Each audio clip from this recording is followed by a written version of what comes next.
Hello and welcome back. In today's lesson, we will start talking about await syntax. So, await syntax is a powerful feature introduced us in Python 3.5 that simplifies the written of asynchronous code. It provides us a more readable and intuitive way to work with coroutines and asynchronous operation in AsyncIO. So, a coroutine is a special type of a function defined using the async keyword. The coroutine can be suspended and resumed, allowing us for concurrent execution. The await keyword is used within a coroutine to wait for the result of an asynchronous operation. So, as you can see in the example, we have an coroutine function. We can see that with the async word at the start of the function.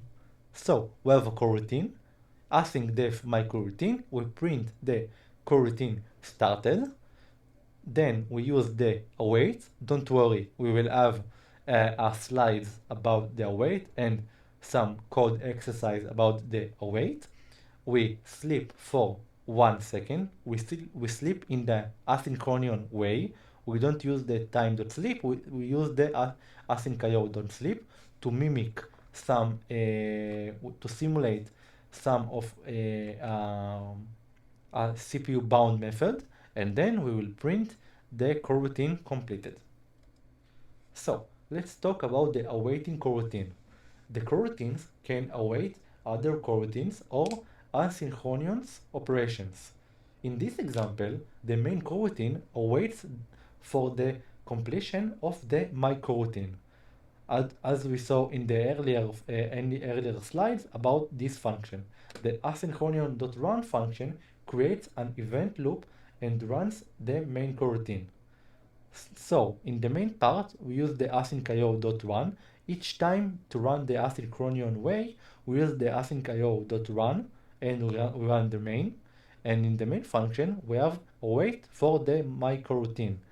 And then the output will be coroutine started and coroutine completed. As I said earlier, don't worry, we have an entire code section about this await and the AsyncIO.run. Now, let's talk about awaiting for multiply coroutines. The AsyncIO.gather function is used to await multiply coroutines concurrently. In this example, 3 instances of my coroutine with the difference delay are waited simultaneously. The event loop manages the execution of this coroutine, ensuring us they can run concurrently. So the output will be coroutine with delay 1 is completed, then 2, then 3, because it's very logical that the 1 delay will completed before the 2 and the 2 will complete before the 3. So all of them are waiting for each other, and then we will continue. So let's talk about native coroutines. In Python 3.8, it introduces us the concept of native coroutines, which are more efficient than the traditional generator-based coroutine is used to earlier versions. The native coroutines are used to dedicated await opcode, resulting in better performance and reduced overhead. The async await syntax remains the same, but the underlying implementation is more optimized.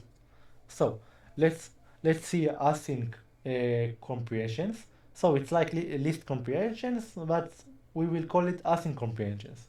The async comprehensions allow us to create a list, dictionaries, or sets using the asynchronous operation in the currents of a readable way. So let's see an example. In this example, a list of square number is created by awaiting the microrouting function for each number in the list. So we have a list comprehension in length of 5 because we have a list of numbers of 5 elements, and we wait for all of them to the my routine to return us the result, and then we will print the square number. We have an entire code section about this part, don't worry. So let's summary. The AsyncAwait syntax provides us a more readable and intuitive way to write asynchronous code in Python. The coroutines are defined using the async keyword and can be await using the await keyword, as we already saw.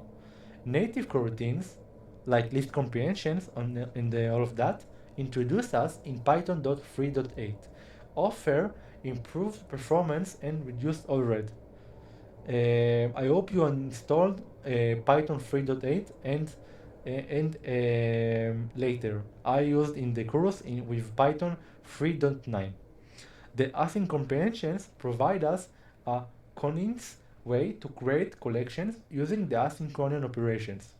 So, thank you very much and let's dive to some code exercise. I will see you there. Bye bye.